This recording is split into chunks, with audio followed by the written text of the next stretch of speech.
حبايب قلب ام امل، ازيكم؟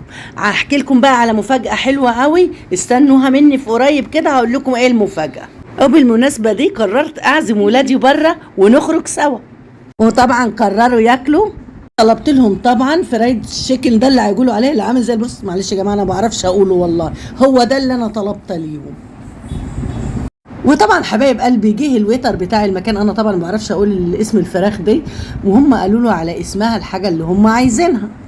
والاكل كان جامد جدا جدا، تسلم ايديهم. وخلصت الخروج على كده والمصاريف؟ لا، قالوا لازم نحل بعصير وحاجات حلوه في الشارع.